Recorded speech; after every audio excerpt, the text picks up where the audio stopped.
of the class of 2023. This is Julie McNamara, the junior-senior counselor at Gross Catholic High School, and this video is designed to give you an overview of what should be happening junior year and what's going to be happening in senior year. So hopefully this information will kind of help you with the process and help you start conversations with your junior so that as you work through this process, it can be not such a stressful situation. So let's go ahead and get started. So junior year, I've already been in the classroom with the juniors several times. We've worked on a project, which I'll explain in a little bit, but lots of things to kind of start thinking about during the junior year. First of all, grades. Colleges will use the end of the junior year GPA for admissions. So the transcripts that are sent to schools in the fall of their senior year will include the GPA at the end of the student's junior year. This year is kind of the last chance, if you will, to sort of try and boost that GPA and get as good of a GPA as possible. This doesn't mean that the senior grades don't matter, because they certainly do.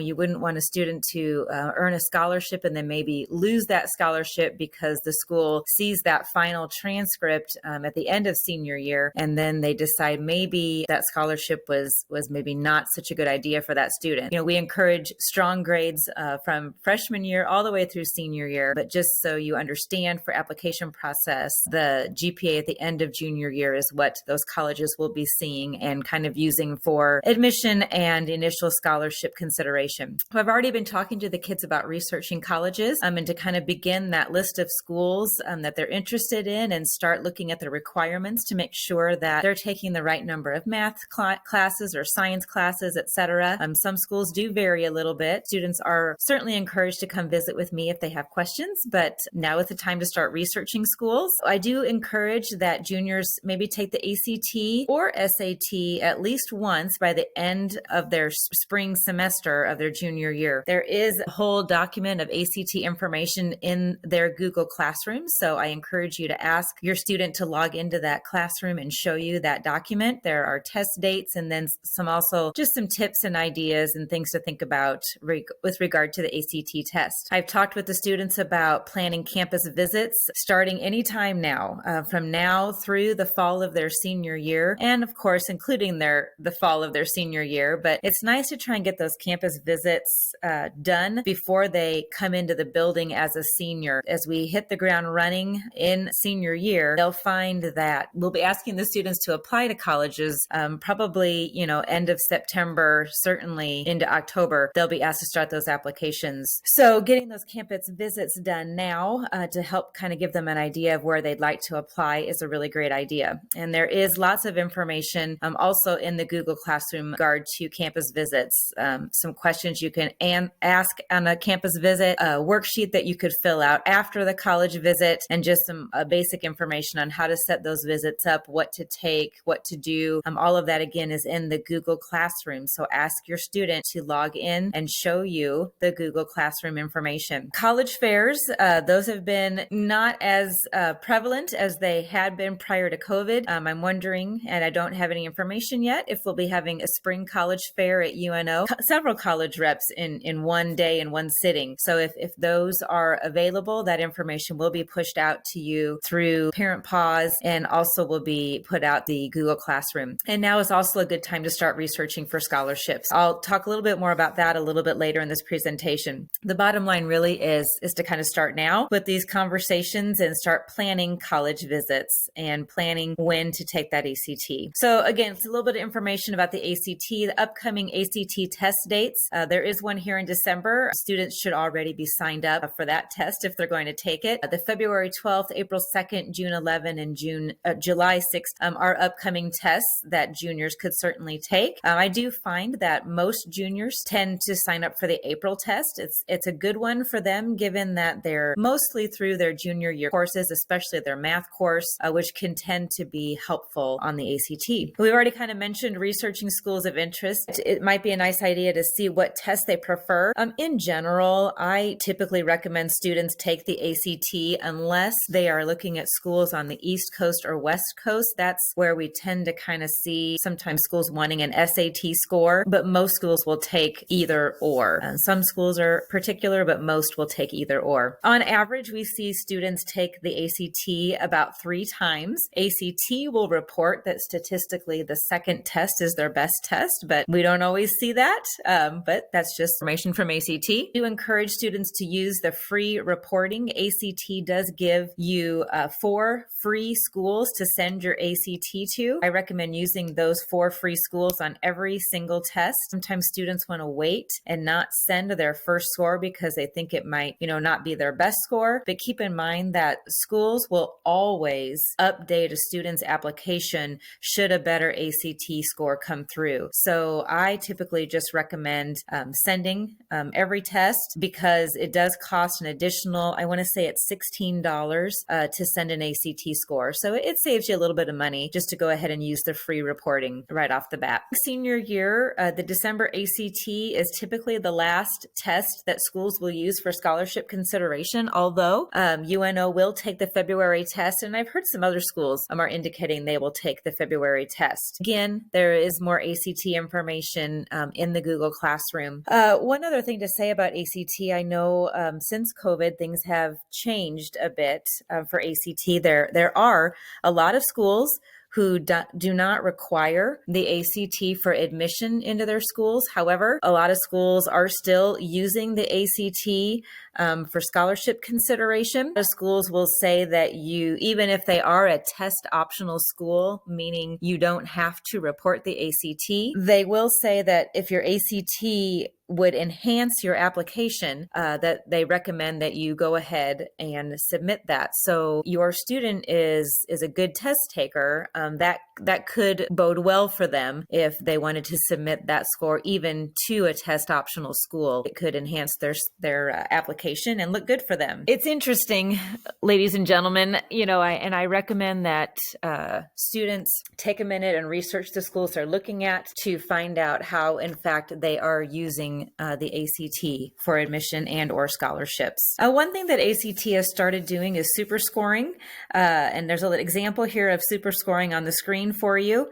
Basically what that is after a student has taken more than one ACT, a super score is where they take the best score from each category and then combine that for their super score. So you can see in the picture, the student took a test in April, June, and September. And for English, the 22 was their best score. Math was a 23 was their highest. The best reading score was 23 and the best science score was 22. And when those 4 scores fall below to that second table below the combined table, the super score raises to a 23. And you can see that's higher than the composite scores in the individual tests above. So that's kind of how our super score works. ACT will calculate a student's super score after they've taken more than one test. The students can pay to have their super score sent to a school if they choose. So there's a place in when they sign up for the ACT to kind of select that, and students can choose to send that full test score or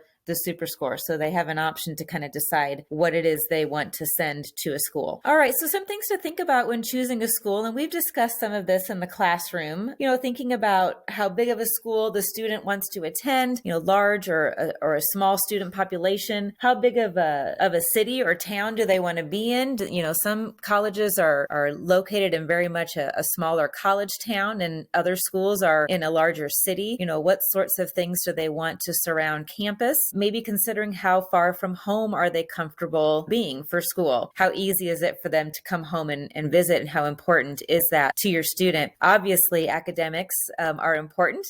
College is generally pretty expensive, and so it's important that the schools that your student is looking at would include the major that they're interested in. And I realize there are students who are undecided and may not know what they want to study, but sometimes I feel like you can somewhat of a general idea. For example, if a student, isn't interested in anything related to business, then that's something you can kind of check off the list, that that's not something that's required at the school you're looking at. Or maybe consider a liberal arts school where a student would get kind of a wide range of coursework through their gen eds at the beginning of their college career. It's a good thing to think about the retention rates and graduation rates at a school. Those are great questions to ask when you're on a campus visit on a tour. And another thing to consider, of course, is cost. costs, ability for scholarships and financial aid and work study, and then obviously campus life. We do want our students to go and get a good education, but it's also important what's going on when they're not in the classroom and what availability for activities are there for them to get involved, meet people, and have a well-rounded college experience. So a little bit more about campus visits. You do want to schedule at least 2 weeks ahead. You can typically sign up, and I dare say you can always sign up online, or you could call the admissions office if you prefer to speak to an individual. You want to schedule those visits when school is in session, if at all possible. I think that students will get a much better feel for the campus if they are touring the campus when there are students there, so they can kind of see how full the student center is, or the library, or what's the traffic like on campus, how easy is it to move around. It's just a little bit better feel for the school when they are in session. But if that's not possible, still can get a good feel for a campus even if the students aren't there. I do recommend that you consider public and private schools. I know sometimes families will rule out private schools without even taking a look at them because they are typically more expensive. But keep in mind that those private schools often have additional funding, grant money, scholarships. They might have a little bit more of that available to give students than the public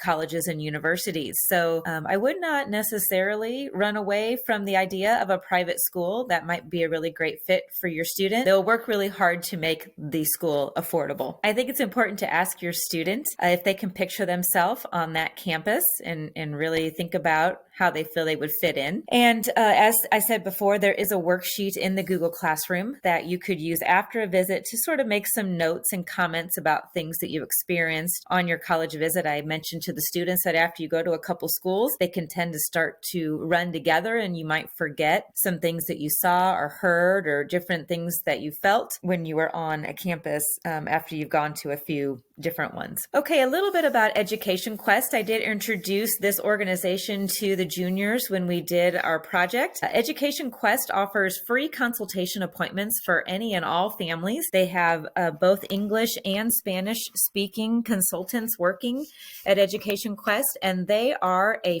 free, I'm going to say it again, free, F-R-E-E, free service for families in Nebraska. They will work with you with the FAFSA, which we'll talk about in a little bit. They'll help you with college applications if needed, and scholarship searches. In fact, they have a really fantastic tool on their website, which can help students search for scholarships. And we will be exploring that particular tool in the spring semester of their junior year. Your junior has already created an account in Education Quest. They made a resume and they research colleges. So these are two great tools that you could ask your student to show you how they work and what they did with that. Great information and a great tool. As a part of the junior project, we also spent some time doing some career interest surveys and personality tests. Feel free to ask your junior how they tested out and maybe what they learned going through that process. They wrote some really nice reflections for me, and you might be interested in hearing what they had to say. So talk to your junior about the junior project that they have completed. And again, the scholarship search tool, we will go over that in second semester. So more information on that to come. All right. So that kind of wraps up junior year. It's really a year of investigation, so that once they walk into the doors of Gross Catholic High School as a senior, we can hit the ground running. After a few weeks of school starting in the fall semester, I will be in front of the then seniors, and I will be talking to them about beginning their applications. We'll be talking about the FAFSA, the final opportunities to take the ACT if that's something that they want to do. So it really comes on quick. And I've kind of warned them about this and mentioned that junior year is a great time to start the investigation and really start thinking about,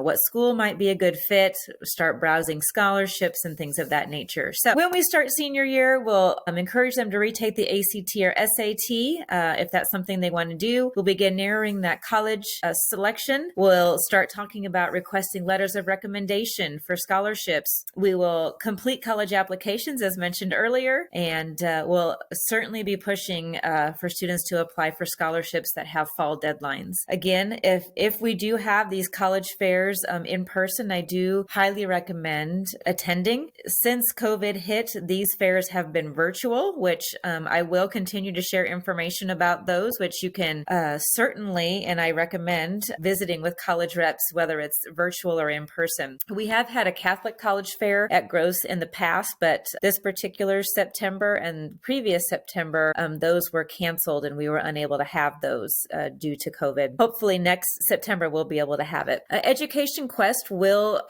be having free FAFSA information nights and some other additional information nights. All of that information will be pushed out to you via the Parent Pause. If you are not a receiver of the Parent Pause, I highly recommend that you contact the main office at Gross and tell them that you're not getting those Parent Pause, and make sure that your email is added to the list so you can receive those. Those are weekly newsletters that are put out by the school. The FAFSA will open October 1st. You will use your 2021 taxes for the class of 2023. There really is not a deadline for completing the FAFSA, although I recommend that you try and get it done sometime in the month of October, and at the latest by about December 1st. And the FAFSA information can also be found on Education Quest website and in the Google Classroom during senior year. They have a great worksheet on their website, the Education Quest website, that will walk you through all of the information you need to collect prior to sitting down to complete the FAFSA. We also have copies of this worksheet in the counseling office, so if you wanted to take a look at that, you could ask your student to stop in and see me, and I can give them a copy of that.